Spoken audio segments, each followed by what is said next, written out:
Meus irmãos, a graça e a paz da parte do Eterno seja com todos, dando o meu parecer bíblico sobre a Santa Ceia, não é isso? Quando eu estava dentro do sistema religioso, eu já tive problemas com o sistema religioso pelo fato do posicionamento deles acerca dessa celebração chamada ceia. Em primeiro lugar, na primeira carta de Paulo aos Coríntios, propriamente dizendo no capítulo 11, você não encontra a palavra Santa Ceia. No texto bíblico, você não encontra a palavra Santa Ceia. Tá? Essa palavra Santa Ceia, ela foi colocado no epígrafe. Esse epígrafe ele foi colocado depois que foram divididos os capítulos, os versículos da Bíblia a partir do século XIII. Colocaram esse epígrafe em cima, ou seja, os subtítulos. Uma boa parte desses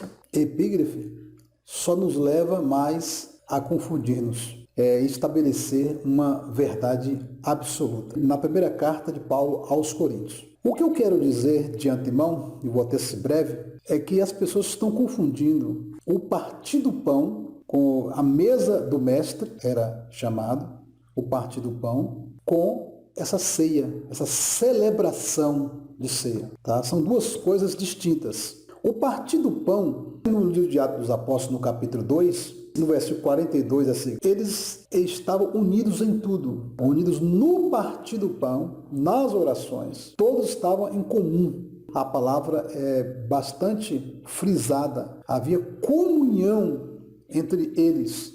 Eles partiam o pão em suas casas e todos tinham a mesma coisa. Porque no versículo de número 46, que diz a Bíblia que eles vendiam, as suas heranças, os seus bens materiais e dividiam entre si, ou até mesmo entregavam na mão dos apóstolos para que eles fizessem essa distribuição. Então a palavra-chave ali era compartilhar. Eles compartilhavam o que eles tinham um com os outros. Tá? Quando se usa o termo partir do pão, porque essa palavra era algo simbólico, na verdade, porque podia ser qualquer outra coisa, eles contando que eles compartilhassem. E podia ser bens materiais, mas quando fala parte do pão, era o que eles alimentavam, o que eles comiam, o que eles tinham dentro das suas casas, eles dividiam um com o outro. E todos tinham a mesma coisa e ninguém tinha falta de nada. Todos estavam alegres na presença do Eterno, pregando o Evangelho e dando glória a Yahweh. Quando se observa na primeira carta de Paulo aos Coríntios, no capítulo número 11, Paulo começa ali uma repreensão. Primeiro, ele elogia algumas coisas para a igreja de Corinto. Corinto foi a terceira cidade maior da Grécia. Lá havia gregos, judeus, cretenses, enfim, pessoas de várias nacionalidades, de diversos lugares, debaixo de uma mesma fé. A princípio não foi fácil também. Paulo teve muito problema com a igreja de Corinto, porque provavelmente era a igreja mais indisciplinada na época. Aí Paulo, no capítulo 11, no versículo 17, Paulo diz assim, porém, eu não vou dizer a vocês que eu estou louvando vocês por isso. Ou seja, eu não aprovo o que vocês estão fazendo. Porque quando vocês estão ajuntando, não é para melhor, mas é para pior. Paulo está dando aqui uma repreensão. Está mandando alguém fazer ceia, ou indicando como faz a ceia. Paulo não está aqui instruindo alguém como é que se faz uma ceia, qual é o modelo perfeito. Não é isso que Paulo está dizendo. Paulo está repreendendo, de início já começa a repreensão.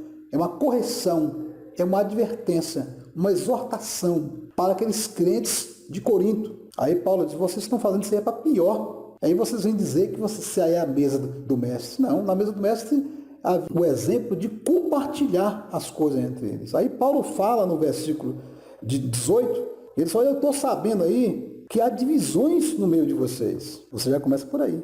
A exortação. Havia contendas, divisões, uma janta, porque a palavra ceia significa janta, refeição. É isso que significa a palavra ceia. O sistema religioso não gosta e não fala a palavra janta, ele usa sempre a palavra ceia. Por que ceia?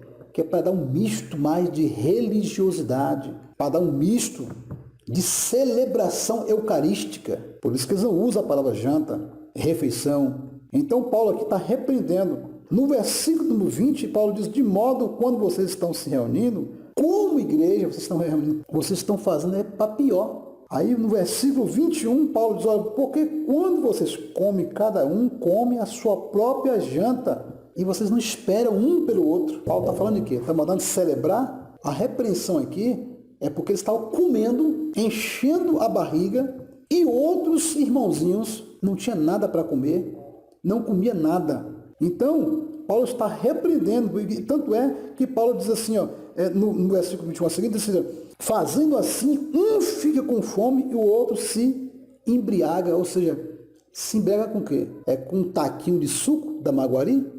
Não. Ali era feito, aquela reunião, era com a fartura de tudo que havia para comer. E ela também tinha vinho. Tanto é que a palavra embriaga-se. Comiam, encheu a barriga e tomava vinho de fartura, embriagava, e outros ficavam com fome e não tinha nada nem para comer e nem para beber. Então Paulo está repreendendo ali, para eles não fazerem isso não. Aí Paulo pergunta no versículo 22, vocês não têm casa para comer ou para beber?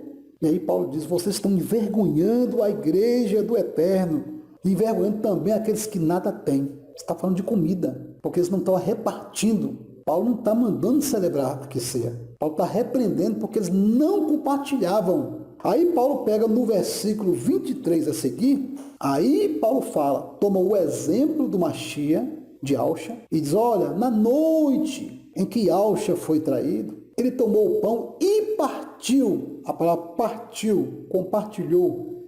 Ele deu o exemplo. Ali era um exemplo. Paulo só está fazendo uma alusão ali. A palavra repartiu, comai, comer, é para repartir. É isso que o apóstolo Paulo está falando. Eu não tenho nada contra a pessoa do irmão Romilson. Como eu falei aqui, não quero tomar partido nem de um e nem de outro. Mas essa celebração aí, ceia, um pedacinho de pão, um taquinho de suco da Maguari, ou seja lá qual que suco é, isso não é o corpo do Machia. Isso não é o sangue do Machia, tá? Essa celebraçãozinha aí não traz salvação, não traz purificação, não traz santificação, não te dá um passo a mais diante do Eterno, porque nada substitui o sacrifício do Machia, nada. O sacrifício dele é um plano bem elaborado, bem traçado da parte do Eterno, desde a fundação do mundo, e consumou na cruz do Calvário para a salvação de todo aquele que nele crê. Então essa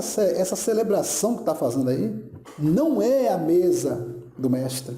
A mesa do mestre era a mesa de fartura para eles comerem de tudo e dividiam entre todos e ninguém tinha falta de nada. Essa transformação aí do compartilhar o pão com essa Santa Ceia, isso é catolicismo romano. Roma que inventou isso. Roma que pegou a mesa do mestre, que pegou o costume dos cristãos, dos primeiros ialdins, de dividir o pão, de dividir os alimentos que possuíam, Roma transformou em uma liturgia. E aí o irmão trouxe agora do sistema religioso herdado de Roma, trouxe para o nosso meio. Esse é o meu parecer. Fique na graça e na paz da parte do Eterno. Ore, leia as Escrituras, mas, repito outra vez, meu irmão, nada substituirá o sacrifício do Machia. Paulo não está mandando celebrar uma ceia, uma janta. Ele está repreendendo